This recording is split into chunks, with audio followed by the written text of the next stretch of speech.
have some form of control still, making our constant binary choices and voicing our equally shallow opinions more loudly or quietly. Most people can't even decide what color to wear or which burger to eat.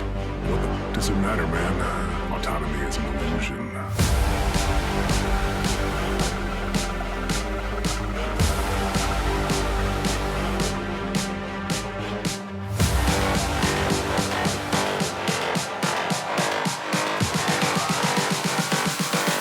Autonomy is an illusion. What's good, folks? It's KnightmareFrame here with a new Warframe video coming at you with Beast Mode Baruk builds, utilizing two different builds in one Baruk, going to make full use of all of his augments to efficiently dominate anything we go up against. The first loadout is something that most people would use Baruk for, and that would be his Desert Wind build. Baruk is a great frame, but his abilities kind of contradict his kit. You can never build Baruk for everything, but you can build him for half of his kit. He's a tank, CC, and a DPS frame all in one. Yes, one of the best tanks in the game actually.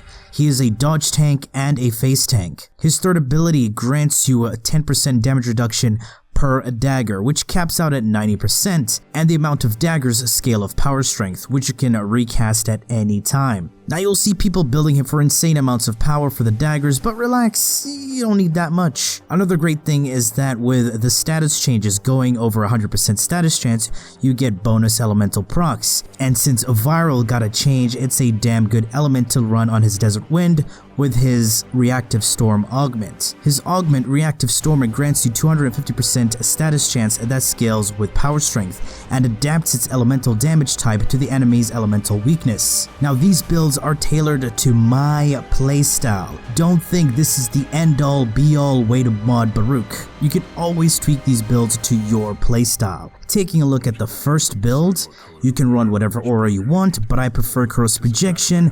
It's a way better option than Steel Charge as it scales better. Handspring in the Exiles for the 160% knockdown recovery, the best thing to have for melee warframes.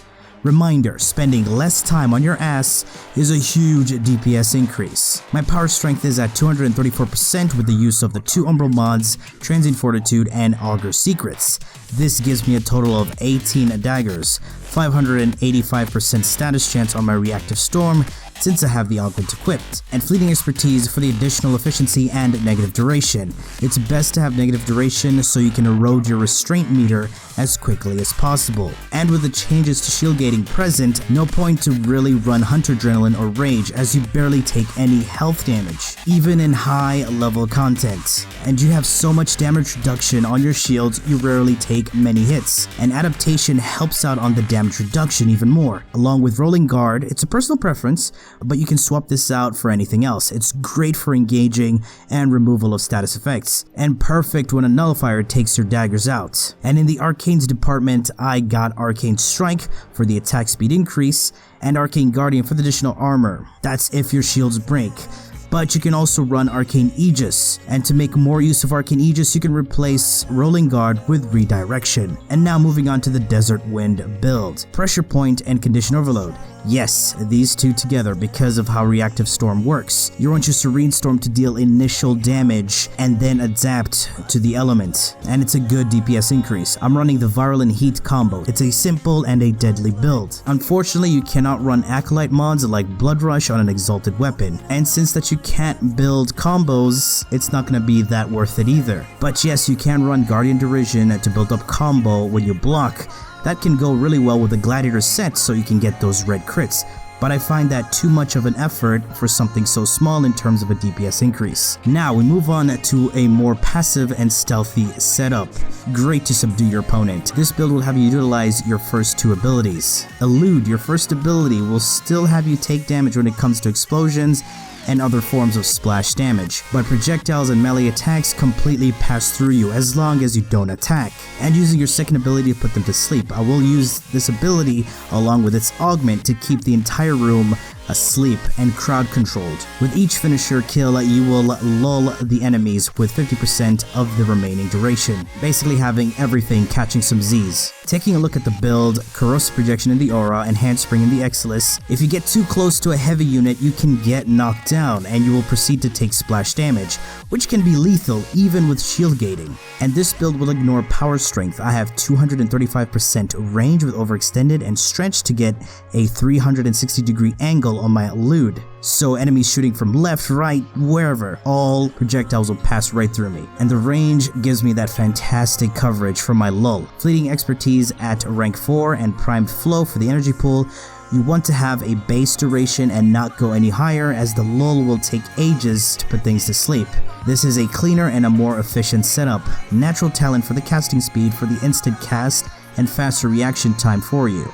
Rolling guard for the safety measure, and of course the augments. I have arcane trickery for the invisibility after finishers, and energize for the energy replenishment. If you don't care too much for the invisibility, you can always switch it up for arcane fury or arcane strike. And the best weapon for these quick and deadly finishers is the Fragor Prime.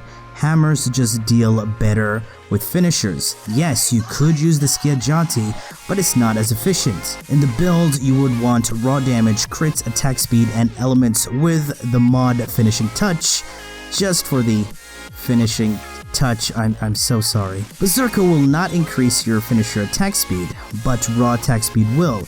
So either use a Prime Fury or Quickening, and this, as you can see, is a non-combo build and not even a heavy attack build. Simple and straight to the point. With the elude active, you won't have to worry about not being invisible at all times. Perfect defense, and also a reminder, you're invulnerable during the finisher animation, so again, you won't have to worry about getting hits. Alright, this is my Baruuk. As you can see, quite powerful and devastating.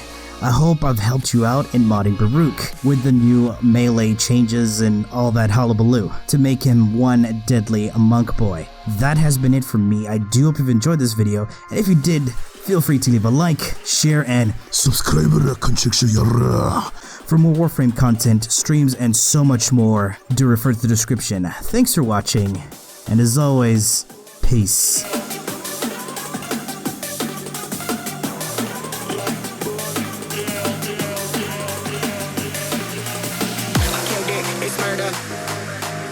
Go crazy, berserker. I killed it, it's murder. Go crazy, berserker. I killed it, it's murder. Go crazy, berserker. I killed it, it's murder. Go crazy, berserker. I killed it, it's murder. Go crazy, berserker. I killed it, it's murder. Go crazy.